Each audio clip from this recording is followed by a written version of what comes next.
જે હમણાં સ્થાનિક સ્વરાજ્યની ચૂંટણી હતી એમાં ભારતીય જનતા પાર્ટીનો પૂરા ગુજરાતમાં જ્વલંત વિજય થયો અને એમાં પણ વલસાડમાં 36માંથી 32 જિલ્લા પંચાયત ભારતીય જનતા પાર્ટીએ કબજે કરી હતી। અને આજે જ્યારે સામાન્ય સભા બોલાવીને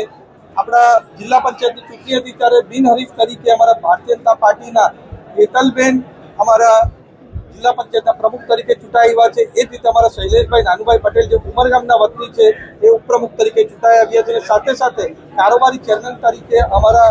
પ્રજ્ઞેશભાઈ જે ઉમરસાડી જિલ્લા પંચાયતમાંથી છે એ જીતીને આવ્યા છે। અને જે રીતના અમારા મોદી સાહેબ વિકસિત ભારતનું સંકલ્પ લઈને ચાલી રહ્યા છે તે રીતે અમારી ટીમ વલસાડ અમારું કેન્દ્ર સરકાર હોય, રાજ્ય સરકાર હોય, જિલ્લા પંચાયત હોય અને તાલુકા પંચાયત હોય સાથે મળીને સારામાં સારું કામ આપણા વલસાડ માટે કરશું ને વલસાડને કઈ રીતના સારો વિકાસ કરી શકે અને વલસાડની જનતાનું કઈ રીતના આપણે ઉપર સ્તર પર લાવી શકીએ એના માટે પૂરો પ્રયત્ન।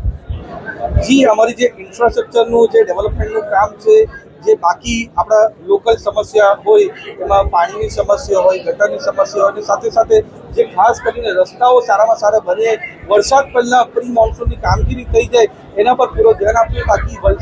વરસાદના સમય પર આપણા લોકોને કોઈ પણ જાતની હાનિ ના પહોંચે। સૌ પ્રથમ તો આપણા ગુજરાત પ્રદેશ સંગઠનના જગદીશ વિશ્વકર્માજીનું, ત્યારબાદ આપણા CM Bhupendrabhai Patel, deputy CM Harshbhai Sanghviji, Ratnakarji, Valsad સંગઠનના હેમંતભાઈ કંસારા સરજી, સાંસદ ધવલભાઈ પટેલ, નાણામંત્રીશ્રી અને તમામ ધારાસભ્યશ્રીઓ તથા દરેક કાર્યકર્તાઓનો ખૂબ ખૂબ આભાર માનું છું।